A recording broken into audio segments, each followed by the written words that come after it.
हाँ जी देखो ये न्यूमेरिकल है ਤੁਹਾਡਾ एग्जाम्पल नंबर 4.6 ऑफ NCERT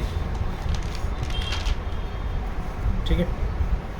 हाँ जी ਇਹਦੇ ਵਿੱਚ ਤੁਹਾਨੂੰ ਕੁਐਸਚਨ 'ਚ ਦਿੱਤਾ ਹੈ a straight wire carrying a current of 12 ampere is bent into a semi circle arc.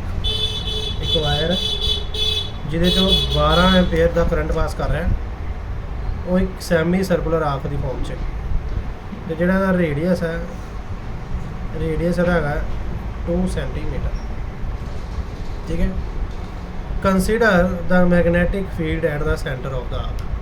उन्हें क्या मान लो भी जो मैगनैटिक सेंटर है इतने मैगनैटिक फील्ड प्रेजेंट है जो सेंटर है इतने मैगनैटिक फील्ड प्रेजेंट है समझ रहे हो। हाँ जी अगे उन्हें की क्या है हूँ पहला वर्ड पूछा कि उन्हें what is the magnetic field due to straight conductor. देखो जी यह 3 हिस्से मान लो फर्स्ट पार्ट यह सैकेंड पार्ट या एनू थर्ड पार्ट मान लो तो यह मान लो सैकेंड पार्ट। उन्हें की क्या है what is the magnetic field due to straight conductor है तो स्ट्रेट कंडक्टर है ठीक है। मैगनैटिक फील्ड कितने फाइंड आउट करनी है एट द सेंटर समझ रहे हो। अच्छा हूँ देखो जी पहला फर्स्ट पार्ट यह स्ट्रेट कंडक्टर है ਇਹਦਾ एक छोटा ਜਿਹਾ एलिमेंट ले लो DL ले लिया इस पॉइंट से करनी है यह DL तो यदी दूरी हो गई R right. In first case DL vector and R vector are in same direction so theta is equal to 0 degree so dB is equal to mu naught by 4 by I dl sin 0 degree upon R square। तो sign 0 होता 0 sign 0 0 होएगा तो magnetic field कितनी होएगी 0। तो magnetic field due to straight चाहे बेटा first ले लो चाहे यह वाला ले लो ये कारण भी मान लो DL है DL लेता इधर लेता R तो DL की डायरेक्शन इधर है क्यों क्योंकि करंट इधर जा रहा है पर R इधर है थीटा कितना आएगा 180 तो साइन 180 भी 0 होगा ठीक है। इसलिए magnetic field due to first this conductor and this conductor will be 0 समझ रहे हो। हाँ जी हूँ second part in what way the contribution to be from the semi circle differ from that of circular loop and in what way does it resemble. दूसरे part है क्या गया है कि सैमी सर्कल के द्वारा बनने वाली मैगनैटिक फील्ड तो सर्कल के द्वारा बनने वाली मैगनैटिक फील्ड उन्होंने च की फर्क है तो की सिमिलैरिटी है ठीक है। की क्या गया उन्हें जी मैगनैटिक फील्ड बन रही है कि कारण सैमी सर्कल के कारण तो सर्कल के कारण उन्होंने की डिफरेंस है तो की सिमिलैरिटी आ तुसी फाइंड आउट करना लगी समझ। हूँ देखो जी मैं इतने डायग्राम दोबारा बना देना ये अपने कोल एक सैमी सर्कल से तुसी देख लिया भी ये कारण कोई करंट कोई मैगनैटिक फील्ड सेंटर पे नहीं पै रही। हूँ जी आप ले लीए इतने छोटा जहा DL ले लो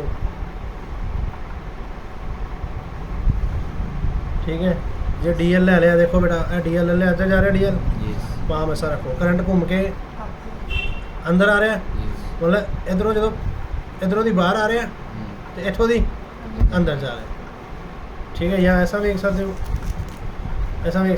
वहाँ इधर थंब इधर वहाँ इधर मैगनैटिक फील्ड किधर जा रही अंदर तो इतने मैगनैटिक फील्ड किधर होएगी अंदर ਸਮਝ ਰਹੇ ਹੋ? ਤੇ ਲਾਸਟ ਟਾਈਮ ਤੁਸੀਂ ਜਦੋਂ ਟੌਪਿਕ ਕੀਤਾ ਸੀਗਾ ਉਹਦੇ ਵਿੱਚ ਤੁਸੀਂ ਦੇਖਿਆ ਸੀ magnetic field at the centre. Magnetic field at the centre ਦਾ ਕੀ ਫਾਰਮੂਲਾ ਸੀ? Mu naught by 4 by I by A into 2 by, ਇਹ ਫਾਰਮੂਲਾ ਹੁੰਦਾ ਸੀ। ਠੀਕ ਹੈ ਨਾ? ਕੱਲ੍ਹ ਤੁਸੀਂ ਇਹ ਫਾਰਮੂਲਾ ਕੀਤਾ ਵਾ ਇੱਥੇ ਜਦੋਂ ਅਸੀਂ ਰਿਜ਼ਲਟ ਕੱਢਿਆ ਸੀ। Magnetic field at the centre, centre ਤੇ ਕਿੰਨੀ ਆ ਰਹੀ ਹੈ? B is equal to mu naught by 4 by I by A into 2 by. ਇਹ ਕਦੋਂ ਕੱਢਿਆ ਸੀ? ਜਦੋਂ ਆਪਣੇ ਕੋਲ ਪੂਰਾ ਸਰਕੂਲਰ ਕੋਇਲ ਸੀ, ਹੈ ਨਾ? ਠੀਕ ਹੈ, ਲੱਗ ਰਹੀ ਸਮਝ? ਹੁਣ ਆਪਣੇ ਕੋਲ ਕਿੰਨੀ ਕੋਇਲ ਹੈ? ਹਾਫ ਸੈਮੀ ਸਰਕਲ ਹੈ। In case of semi circle, in case of semi circle ਪੂਰਾ ਸਰਕਲ ਹੋਏ ਤਾਂ ਬੇਟਾ 2 ਬਾਈ ਲੈਣੇ। ਸੈਮੀ ਸਰਕਲ ਹੋਏਗਾ ਤਾਂ ਕੀ ਲਵਾਂਗੇ? Mu naught by 4 by I by A into by. ਇਹ D ਵੀ ਨਹੀਂ ਲਵਾਂਗਾ, ਮੈਂ B ਲਵਾਂਗਾ ਕਿਉਂਕਿ ਟੋਟਲ ਮੈਗਨੈਟਿਕ ਹੈ। ਸਮਝ ਰਹੇ ਹੋ? ਠੀਕ ਹੈ, तो ਇੱਥੇ ਬੇਟਾ ਵੈਲਿਊ ਫਿਲ ਕਰ ਦੇਣੀ। ਮਿਊ ਨੋਟ ਬਾਈ 4 ਬਾਈ ਦੀ ਹੁੰਦੀ 10 ਦੀ ਪਾਵਰ ਮਾਈਨਸ, ਕਰੰਟ ਹੈਗਾ 12 ਐਂਪੀਅਰ। A ਕੀ ਹੈ? This perpendicular distance. ठीक है,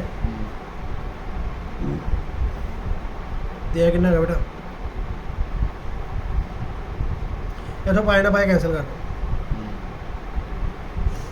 ठीक है, फिर म्यू नोट बाई 4 बाई नहीं ना आएगी, म्यू नोट अपॉन 4। ठीक है, तो बेटा बस वैल्यू फिल कर लेना, ਇਹਦੇ 'ਚ ਆਨਸਰ ਆ ਜਾਏਗਾ ਤੁਹਾਨੂੰ। ਠੀਕ ਹੈ, ਇਹਦੀ ਵੈਲਿਊ ਫਿਲ ਕਰ ਲੈਣਾ, ਡਾਇਰੈਕਟ ਦਾ ਆਨਸਰ ਆ ਜਾਏਗਾ।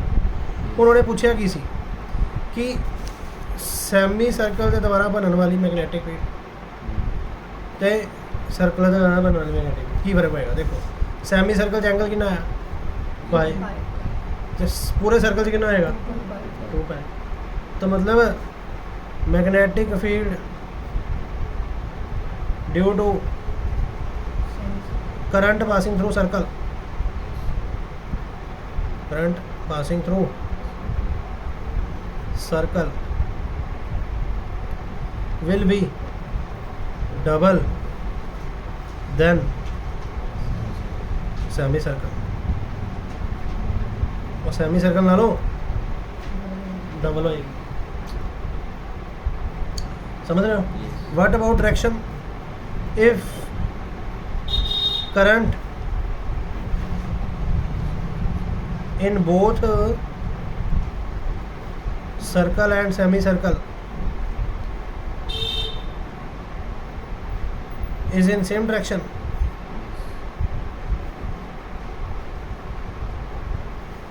then magnetic field will be in same direction। फिर magnetic field भी same direction जो है। but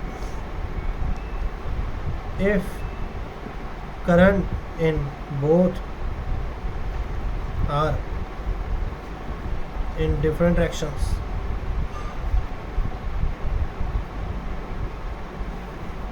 then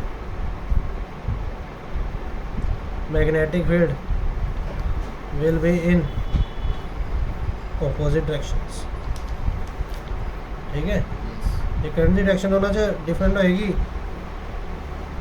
ऑपोजिट होएगी, मतलब डिफरेंट हो रहा है ऑपोजिट। हाँ, तो फिर मैग्नेटिक फील्ड भी क्या होएगी? ऑपोजिट होएगी। समझ रहे हो? यह दूसरा पार्ट सीगा। ਹੁਣ थर्ड पार्ट सी पार्ट की पूछे would your answer, C part की पूछे would your answer be different if the wire were bent into a semi circular arc of same radius but in the opposite way. हाँ जी, radius same है, radius की है same, but उन्होंने क्या बोला कि करंट की है ऑपोजिट। ਇਹਦੇ ਵਿੱਚ ਮੈਗਨੈਟਿਕ ਫੀਲਡ ਕਿੱਥੇ ਜਾ ਰਹੀ ਸੀ? ਇਨਵਰਡ। ठीक है ना? तो बेटा ਇਹਦੇ ਵਿੱਚ मैग्नेटिक फील्ड देखो, करंट जा रहा है इधर, तो DL भी आएगा इधर,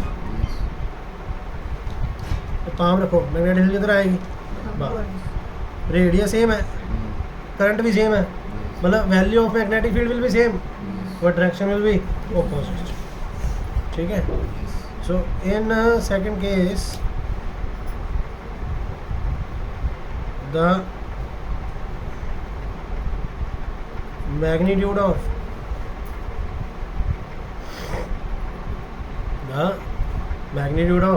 magnetic field will be same, but the direction is perpendicularly outward. Plane तो की आ रही, मैग्नेटिक फील्ड प्लेन तो की आ रही, बाहर ਨੂੰ आ रही ना, तो मैं परपेंडिकुलरली ओके. ठीक है, किसी ने कोई डाउट पूछ सकता नहीं.